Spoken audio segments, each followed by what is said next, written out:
Hey guys, it's Katura, and I'm doing an updated version of the sinking and floating glitch because there's some stuff I learned since yesterday that's a lot more helpful, and I wanted to share it with you guys. I also discovered the original poster of this glitch on Tongue. I hope I'm pronouncing that correctly. But after I watched his video on Facebook, I understood a bit more on, placement and different things like that. So I'd like to do a shout out to him for posting this, and so everybody else could have fun doing this as well. And a shout out to the Discord peeps that helped me figure this out too. So you're going to be using a wall mount, and you can use one simple table or two, and there's a difference between the two different ways of doing it that I'll get into. You want to place your wall mount and make it around this size. This is what worked for me. And then you'll be getting your first simple table, and it's really fidgety. You just have to resize it until you can get it to place on the wall mount. For me, I had to end up putting it all the way down to its bottom size, and that's when I got that yellow box indicating I can place it. And from here I'm going to get my second simple table, and I actually make this one as small as possible, but you can resize it to different sizes, but I'm making this one smaller so I can sink it lower.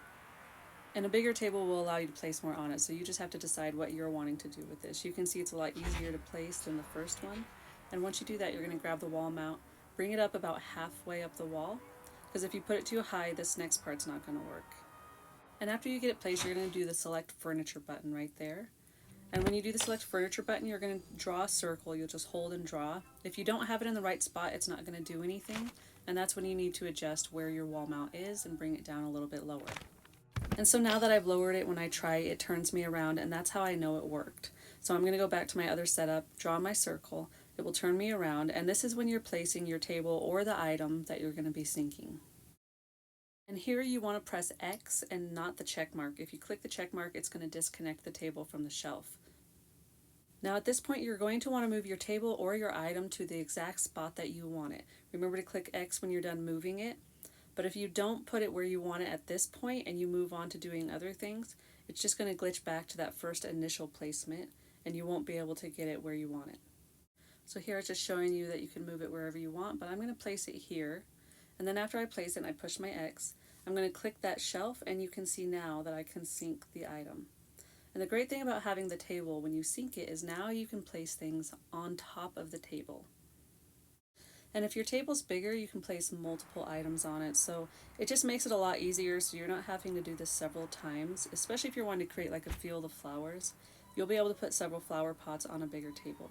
And you can see here that I'm just adjusting the shelf so I can have the horse exactly where I want it. I want the hooves to show properly, so I just move it up a little bit, and then I get that cool effect. And I made the horse giant using my giant trick video. Now, I want to show you also that you can hide this whole setup. So I used the Gothic cabinet, set it in front, and now you can't even see your little shelf and table setup, and you have a really cool effect. And I did want to show you guys, you can put the flower pot on top of the table instead of, using the table. If you're just wanting to place one single item, it's just a bit more tedious, like I said, because you're placing one item at a time. And now you're going to have to redo this and potentially buy more wall mounts, more tables. But you can see you can sink just one item if that's what you're wanting to do. And if you want to float something, just raise the shelf up. As soon as you let go, the item will be floating in the air just like that. Really easy. And there are some items like the aquarium that just won't work by placing it like this and moving it, so you have to place it on the table after you sink the table. Otherwise, you'll just get this error code every time. And you are able to take that one simple table off if you want to and move it around, and that will also move your item around as well, but it's going to sink it very low. So you can see here that the flowers disappear once I place this simple table.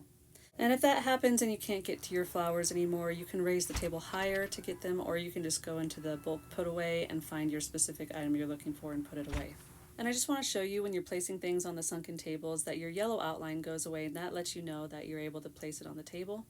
And the tables are just really beneficial, so you're not just having to tediously do this over and over again. You can put several items, and this is just such a fun thing to do. I can't wait to see what everyone does with their spaces with this. I hope this updated guide helps you all, and thank you so much for watching.